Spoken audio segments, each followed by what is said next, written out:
January 15th, at 69. Rome is teetering on a knife's edge. The great empire is adrift, its future uncertain. Only a few months have passed since the notorious Emperor Nero took his own life, bringing the Julio-Claudian dynasty to a dramatic and bloody end. His death created a power vacuum, a void that no law or tradition could easily fill. This chaos would become known to history as the Year of the Four Emperors, a brutal, whirlwind period where power wasn't inherited, but seized through loyalty, betrayal, and raw violence. The man in charge of Rome this January was Servius Sulpicius Galba. At 72 years old, Galba was a relic of a bygone era. He was a strict disciplinarian, deeply traditional, and perhaps a little out of touch. The Senate had officially declared him emperor, and the vast provinces had grudgingly accepted his rule. But the one group he desperately needed on his side,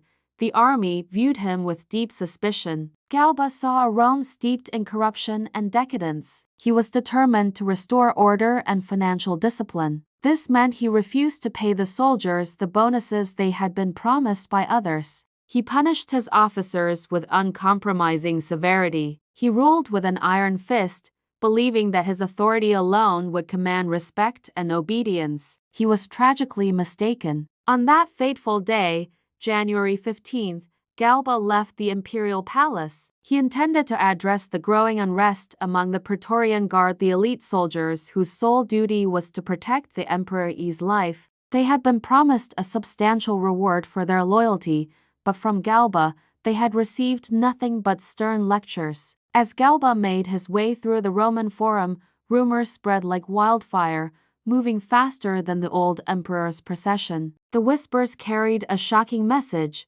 Another man had just been declared emperor. That man was Otho. Once a supporter of Galba, Otho had seen his opportunity. He had won over the disgruntled guards not with principles, but with cold, hard cash and extravagant promises. Suddenly, the scene in the Forum turned violent. Armed men swarmed the area. Galba's attendants and guards abandoned him in an instant. Some fled for their lives. Others simply stood by and watched the inevitable unfold. The emperor was struck down, right there in the open street, in the heart of his own city. His head was severed and paraded through Rome on the end of a spear, a gruesome, undeniable symbol that power had changed hands once again. Galba's reign had lasted a mere 7 months. The Senate, ever pragmatic, recognized Otho as the new emperor that very same day, but stability was a fantasy. Within a few short months, Otho too would fall. Another emperor would rise,